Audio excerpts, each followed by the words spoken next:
हाँ तो विकी उड़ास, तुम्हारा स्वागत है फिर से किचन टॉक्स के एक और एपिसोड में। तो सीन ऐसा है, आज सबसे पहले तुम्हें एक अच्छी चीज़ बताते हैं। अच्छी चीज़ ये है कि आज का जो हमारा सुबह का, एकदम जब सुबह उठे थे तब वेट काफ़ी ज़्यादा था। 86 नहीं, एक सेकंड रुको यार, हमें चेक करना ही पड़ेगा। तुम्हें बताएं, अच्छा वेट था आज का, क्योंकि हम रिस्क नहीं लेना चाह रहे हैं। तो एक सेकंड रुकना भाई। हाँ, अभी इसमें हम फीड करते हैं।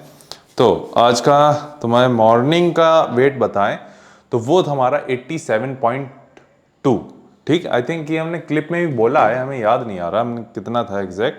हमने सुबह रिकॉर्ड किया, वो तुम अगली क्लिप में देख लोगे, अब क्या ही बताएं। लेकिन जब हम कार्डियो करके आए हैं उसके बाद हमारा वेट था 86.80, और ये एक नया लो है अगर कंसिडर किया जाए। हालांकि लॉग अब हम कंसिडर करते हैं जो एकदम सुबह उठने के बाद का होता है, लेकिन उस टाइम पे पता नहीं कुछ तो रीज़न रहा होगा। एक रीज़न तो यह था कि कल संडे था तो बॉडी बहुत ज़्यादा एक्टिव नहीं थी, तो तुम मंडे को एक्सपेक्ट करते हो कि तुम्हारा वेट एकदम मिनिमम नहीं होगा, वो और दिनों से थोड़ा सा ज़्यादा होगा।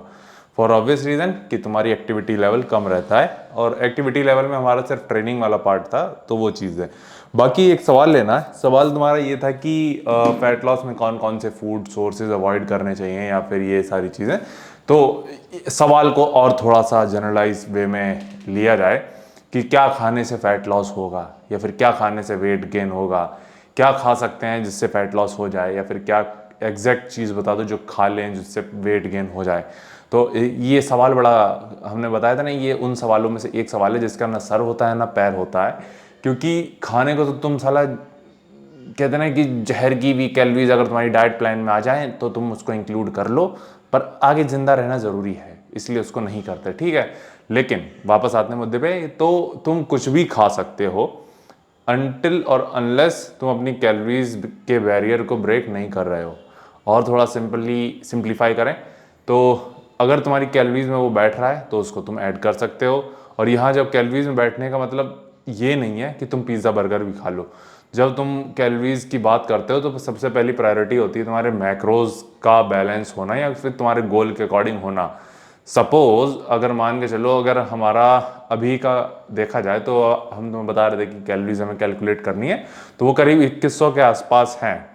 अब कहने को तो हम ये कह दें कि अरे 2100 कैलोरीज खानी है, तो उसमें तो हम ऐसा करते हैं कि करीब 500 कैलोरीज की पिज़्ज़ा की कोई स्लाइस ले लें, या फिर 500 कैलोरीज का पीनट बटर ही खा लें, या कोई भी अपना फेवरेट फूड सोर्सेज खा लें। लेकिन this is not how shit works. तुम्हें जो है अपने मैक्रोस को पहली प्रायोरिटी देनी पड़ेगी, जिसमें हमारी पहली प्रायोरिटी है हमारा प्रोटीन इंटेक और फैट्स, जिसमें प्रोटीन इंटेक एनी हाउ हमें 250 से ऊपर रखना पड़ता है। तो जब तुम 250 ही प्रोटीन लोगे, 250 ग्राम या उससे ऊपर, तो 1000 से ज़्यादा कैलोरीज तुम्हें उसी से मिल रही हैं। अब क्या सीन है उसमें, जब तुम उस पर्टिकुलर 250 ग्राम की तरफ जा रहे हो तो वो ऐसा तो है नहीं कि तुम्हें कोई तुच्छे फूड सोर्सेज से मिल जाएगा। तुम्हें हमेशा इस चीज़ को सिंप्लीफाई करने के लिए लीन फूड सोर्स ही रखना पड़ेगा, जैसे तुम्हें पता है एग्स वगैरह, वे प्रोटीन वगैरह, जिसके साथ और एडिशनल कैलोरीज आती हैं। फिर आते हैं फैट्स। तो हमने तुम्हें बताया कि दो मैक्रोस तुम्हारे इसेंशियल मतलब ज़रूरत मान के चलो, खाली एक तो अंग्रेजी कभी कभी गंदी निकलती है हमारी। तो मान के चलो फैट्स तुम अवॉइड नहीं कर सकते, तो वो भी तुम्हें ऐड करने हैं, जो कि 50 से 60 ग्राम तक हो सकते हैं। तो उससे कैलोरीज ऐड होंगी, तो बचती कितनी है बाकी की। अब उसमें तुम कौन सा ऐसा कार्ब का फूड सोर्स ऐड कर सकते हो जो तुम्हारी उन पर्टिकुलर कैलोरीज को पूरा कर दे, प्रोटीन की कैलोरीज वाले फूड सोर्सेज के साथ भी। आई होप ये थोड़ा सा, हमें यकीन है कि कॉम्प्लिकेट लग रहा होगा, लेकिन सिंप्लीफाई करें कि अगर मान के चलो अगर हम एग ले रहे हैं, एग्स का तो फिर भी चलो ठीक है, बहुत ज़्यादा एक क्लीन प्रोटीन का सोर्स है। मान के चलो अगर तुम दाल ही ले रहे हो, तो दाल में अगर तुम्हें प्रोटीन मिल रहा होगा तो दाल के साथ दाल सी बात है, उसको कंप्लीट प्रोटीन करने के लिए तुम राइस भी लोगे। तो दाल और चावल जब तुम साथ में लोगे, उसके साथ जो अमाउंट तुम्हें प्रोटीन का मिल रहा होगा उसके साथ साथ तुम्हें कार्ब भी मिल रहे हैं, तो तुम उस कार्ब को अवॉइड नहीं कर सकते उस प्रोटीन के साथ।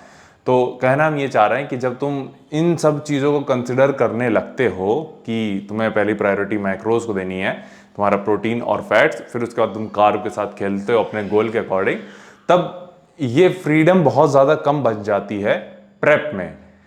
जनरलाइज्ड लाइफस्टाइल में हम कह सकते हैं फिर भी कि चलो ठीक है, हमारा मेन गोल है प्रोटीन पूरा करने का, प्रोटीन हमने पूरा किया, क्योंकि तब हमारे पास फ्रीडम होती है कि हम करीब अगर 200-250 ग्राम प्रोटीन लें और करीब 60-70 ग्राम फैट लें, तो उसके बाद भी हमारे पास एक अच्छे नंबर्स होते हैं अपने कैलोरीज के बचे हुए। उसमें हम खेल सकते हैं थोड़ा सा, लेकिन ज़्यादा फिर भी नहीं। हो गया कि चलो ठीक है, उसमें एक कोई पर्टिकुलर छोटी कुकी वगैरह हो गया, या फिर मान के चलो तुमने कोई केक का पीस खा लिया, पेस्ट्री का पीस खा लिया, जो तुम्हारी उस दिन की कैलोरीज में आए। प्लस तुम एडिशनल कार्डियो कर सकते हो जो कि कैलोरी बर्न करने में हेल्प करेगा। तो ये सारी चीज़ों का बैलेंस तुम ले सकते हो। तो जवाब ये होगा कि खाने को तो तुम कुछ भी खा सकते हो जो तुम्हारी कैलोरीज में बैठे, लेकिन जितना ये सेक्सी साउंड करता है उतना सेक्सी है नहीं। क्योंकि जब तुम अपनी एक्चुअल में मैक्रोज कैलकुलेट करने जाओगे, तुम्हें पता चलेगा कि तुम्हारी कैलोरीज पहले से ही फिल हो गई हैं, स्पेशली तब जब तुम फैट लॉस पे होते हो। इसीलिए कहा जाता है कि क्लीन ईटिंग को नॉर्मलाइज करो, शिट ईटिंग को कभी कभी करो, मत करो ऐसा मैं नहीं कहेंगे, क्योंकि हर कोई यहाँ फंबल मार रहा है, लेकिन हमें थोड़ा सा जनरलाइज कंसिडर करनी पड़ती हैं ये चीज़ें, क्योंकि रिलेटेबल तो नहीं है, क्योंकि हम महीनों निकाल सकते हैं बिना चीट मील के, और निकाले हैं। आज ये कौन सा दिन है हमें याद भी नहीं है, आखिरी चीट मील हमने पिछले 100 दिन, ये 90 दिन जाएंगे, और 80 दिन पता नहीं भाई। हमें लगता है कि 200-250 दिन तो हो गए होंगे ईजिली, तो हमें याद भी नहीं सही बताएं चीट मील हमने कब ली थी। हमें सोचना पड़ रहा है साला हमें, क्योंकि ना किसी का बर्थडे पड्डे पड़ा है, घर गए थे तो वहाँ पे भी क्लीन ईटिंग थी, उससे पहले वाली जर्नी में 100 के 100 दिन क्लीन निकले हैं, उससे पहले बल्क था, बल्क में हमने सिर्फ 2 चीट मील ली थी, एक तो मिड बल्क में ली थी और एक मेरे ख्याल से 10वें दिन पे ली थी। तो तुम सोच सकते हो कि 150-100 जो भी है, ठीक है। तो इन शॉर्ट हमें काफ़ी ज़्यादा टाइम हो चुका है, ठीक है, मुद्दे पे आते हैं। तो कभी कभी ईटिंग को गंदा करना वो नॉर्मलाइज करो, हमेशा क्लीन ईटिंग को नॉर्मलाइज करो। शिट ईटिंग को, या फिर क्या कहते हैं, वो टर्म क्या होता है यार, वो हम भूल रहे हैं उसको, एक बड़ा क्यूट सा टर्म निकला था बीच में, वो फिटनेस में ही यूज़ करा था कि अगर तुम्हारे वो कैलोरीज में आता है तो तुम उसको खा सकते हो। फ्लेक्सिबल डाइटिंग है ना, ये सबसे क्या कहते हैं ना कि इंसान के दिमाग के साथ खेलने वाली चीज़ है कि इसको हम थोड़ा सा एग्जांपल उसी से लेके दे सकते हैं कि ओके, अगर तुम्हें सुनना है कि मास्टरबेशन के क्या फ़ायदे हैं तो लोग तुम्हें बता देंगे, ठीक है, ये इससे दुनिया में अच्छी चीज़ कोई है नहीं, ठीक है। लेकिन एक तरफ तुम्हारी बुद्धि कहती है ना कि ये गलत है, लेकिन तुम्हें कोई ये अगर तुम्हें सुनना है ना कि ये फ़ायदा करता है, तो तुम इसको शांत कर दोगे और इसी को सुनोगे कि अरे फ़ायदे हैं भाई इसके, करो मजे तो करो। लेकिन बुद्धि की सुनो, ये चीज़ फैक्चुअल है, ये चीज़ फैक्चुअल है, ये चीज़ बुद्धि, ये क्या कहते हैं, तुम्हारा भ्रम है जो तुम सुनना चाह रहे हो, ठीक है। तो फ्लेक्सिबल डाइटिंग भी वही चीज़ है, तुम्हारी क्लीन ईटिंग नॉर्मलाइज होनी चाहिए, तुम्हारी शीट ईटिंग नॉर्मलाइज नहीं होनी चाहिए। तो ठीक है, तो यही चीज़ तुम समझने की कोशिश करो कि ठीक है तुम कर सकते हो। अगर जैसे हमारी आखिरी मील देखो कितनी अच्छी होती है, जो योगर्ट वगैरह वाली है, तो वो काफ़ी एक तरीके से डिज़र्ट की तरह ही होती है, टेस्टी भी होती है, ये सारी चीज़ें। तो अगर हम देखा है वो तो हेल्दी है, उसको तो हम अनहेल्दी बिल्कुल ही नहीं कह सकते। लेकिन फिर भी अगर इसके साथ साथ अगर हम चाहें तो ब्रेड और पीनट बटर ऐड कर सकते हैं, जो कि देखा जाए तो हमें तो यार एक तो दिक्कत ये भी होती है, साली चीट मील की इमेज ही लोगों के दिमाग में बन गई है बाहर का खाने का, यानी फिर वही मोमोज टाइप का वो वाला सीन हमारे लिए चीट मील हो जाती है कि अगर हम अपनी कैलोरीज से ऊपर खा रहे हैं तो हमारे लिए वो चीट मील हो जाती है। फिर हमारी जो डेली डाइट है उससे हटके हम कुछ भी खा रहे हैं तो वो हमारे लिए चीट मील हो जाती है। तो ये चीज़ें हम थोड़ी सी रिलेटेबल नहीं लगती भाई, अब क्या करें, जो है सो है।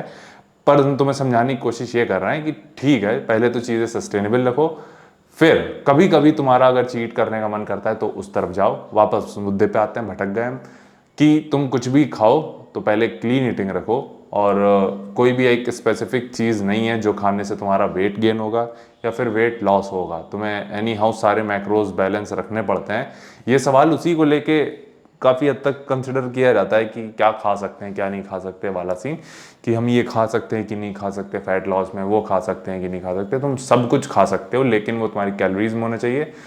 फिर पहली प्रायोरिटी होना चाहिए तुम्हारे मैक्रोज में होना चाहिए, ठीक है। तो आई होप ये टॉपिक थोड़ा सा, हम कहते हैं ना कि लेयर्स में बहुत ज़्यादा है, मतलब कि तुम्हें एक साथ कई सारी चीज़ें छूनी पड़ती हैं, तब जाके ये थोड़ा सा समझ में आता है और थोड़ा क्लियर होता है ये, ठीक है भाई। तो आई होप ये थोड़ा सा समझ में आया होगा तुम्हें।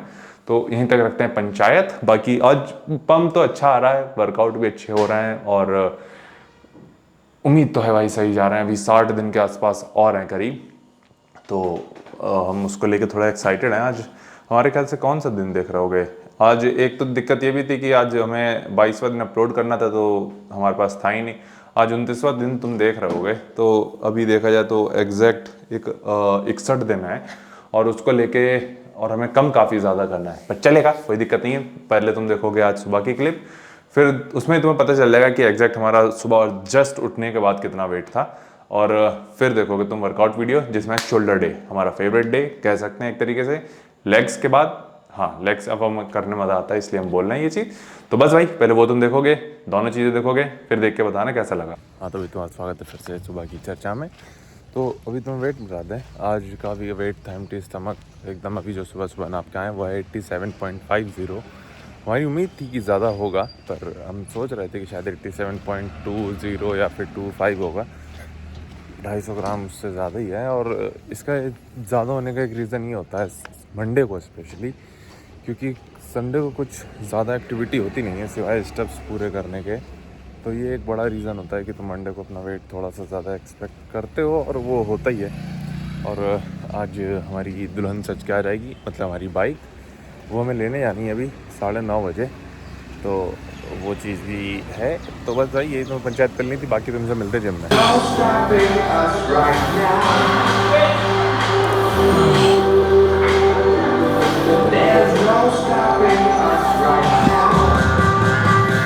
ओके भाई, तो फिर से तुम्हारा स्वागत है एक शोल्डर डे में। आज शोल्डर और एब्स ट्रेन करने थे, तो एब्स हम सुबह ट्रेन कर चुके हैं, जिसमें अगेन वही 4 मूवमेंट थे तुम्हारे, क्या कहते हैं, पहले मशीन क्रंचेस, फिर तुम्हारा नी अप्स, लेग रेजेस और लास्ट में हमारा माउंटेन क्लाइंबर। ये 4 मूवमेंट थे एब्स में। अभी हमें शोल्डर ट्रेन करना है। शोल्डर में थोड़ा छोटा ही सेशन होता है, जितने वॉल्यूम की हमें आदत है उतना तो नहीं रहता 8-8 एक्सरसाइज की। आज सिर्फ 6 मूवमेंट होते हैं, जिसमें बता दें क्या क्या है। सबसे पहले है Smith machine seated shoulder presses, फिर है dumbbell lateral raises, dumbbell side raises, front raises. Cable machine से करना है, वो साला में मज़ा आता नहीं है। इसको मैं आज थोड़ा सा स्विच करने की कोशिश करेंगे किसी से, हो सकता है रोप से करें, दोनों हाथों से जो करते हैं वो ज़्यादा प्रेफर करते हैं। फिर रियर डेल्ट है, रियर डेल्ट हम मशीन से ही करेंगे, उस पर ज़्यादा अच्छे से कर पाते हैं। और फिर आखिरी में है स्ट्रक्स। तो देखो इधर 5 मूवमेंट है, 6 भी नहीं है, तो वो काफ़ी छोटा सेशन है। बाकी अगेन 4 थे तुम्हारे एब्डोमिनल, वो सुबह ही कर चुके हैं। तो सेशन छोटा है पर थोड़ा सा इंटेंस रखने की कोशिश करेंगे।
क्योंकि तो सीन ऐसा है, अगले 2 मूवमेंट जो तुम देखोगे या देख रहे हो उसमें से एक है साइड रेजेस जो कि हमने डंबल से किया है, उसके सिर्फ 2 सेट रिकॉर्ड किए हैं, लेकिन आखिरी में एक ड्रॉप सेट भी हमने पहला था। अब ड्रॉप सेट थोड़ा सा ज़्यादा इन्वॉल्व करने लगे हैं हैवी वेट के साथ, और इसका एक रीज़न ये भी है क्योंकि जब हैवी जाते हैं तो थोड़ा फॉर्म से हमें कॉम्प्रोमाइज़ करना ही पड़ता है, लेकिन जब ड्रॉप सेट करते हैं तो सेम वेट जो हमने पहले हैवी लग रहा होता है एक सेट पहले, क्योंकि उससे हैवी लगा रहे होते हैं, तो ड्रॉप सेट में वो वेट थोड़ा सा लाइट लगता है, तो फॉर्म को थोड़ा सा फिर भी इंटैक्ट रख पाते हैं कंपेरेटिवली उसके पहले के, तो इसलिए ड्रॉप सेट ज़्यादा इंक्लूड करने लगे हैं अब। और इसके बाद जो है साइड रेजेस के बाद हमारा फ्रंट रेजेस है जो कि रोप से कर रहे हैं, आज केबल से नहीं कर रहे हैं, जो केबल अटैचमेंट रहता है वो नहीं यूज़ कर रहे हैं, रोप यूज़ कर रहे हैं। और इसके बाद जो रहेगा चौथा मूवमेंट वो रियर डेल्ट है, रियर डेल्ट फ्लाई से ही करेंगे, दोनों तरफ से ही करेंगे, और डंबल से मज़ा नहीं आता हमें, तो इसीलिए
Fuck!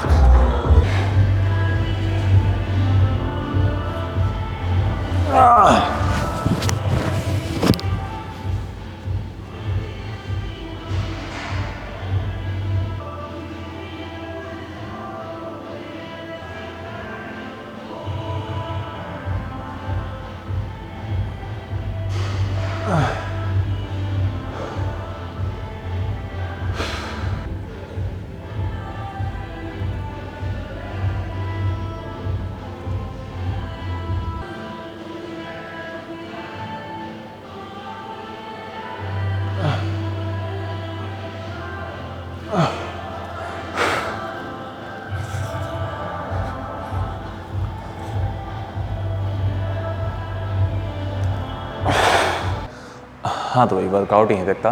अगेन सिर्फ देखा जाए तो 5 ही मूवमेंट थे, लेकिन सारे के सारे सही थे। आज एक मशीन हमने यहाँ देखी थी जो कि वर्टिकल चेस्ट प्रेस मशीन है, तो उस पर जब हम कर रहे थे प्रेसेस, वो एक तरीके से डिक्लाइन वाला थोड़ा सा फील देती है, लेकिन उस पर जो कॉन्ट्रैक्शन हम फील कर रहे थे तो वो बहुत भयंकर था, तो उसको हमें ट्राई करना है। तो अगले चेस्ट डे पे उसको इंक्लूड ज़रूर करेंगे, क्योंकि एक डिक्लाइन का मूवमेंट तो वैसे भी रहता है। और क्या कहते हैं, बाकी आज का अपडेट दे दें, 5 ही मूवमेंट थे। अभी हम अपना वो देख रहे थे कि क्या सीन है प्रोग्रेस वगैरह का, या फिर फ्लेक्सिंग वाला पार्ट, तो ठीक ही है। मतलब कि हम इतना तो नहीं कहेंगे कि बहुत ज़्यादा अच्छा है, क्योंकि अभी प्रोग्रेस बहुत ज़्यादा कर सकते हैं। जो मिस्टेक इस बार करी थी वो शायद अगली बार ना करें, तो और अपना बेस्ट हिट कर सकते हैं, तो वो सारी चीज़ें भी दिमाग में रहती हैं। बट इस बार अपना बेस्ट देने की कोशिश कर रहे हैं, तो वो चीज़ ज़रूरी है। बस भाई यही पंचायत पेलनी थी। बाकी अगेन और तुम्हें कुछ पूछना हो तो नीचे कमेंट कर देना। बाकी अपना ख्याल रखना, मिलते हैं।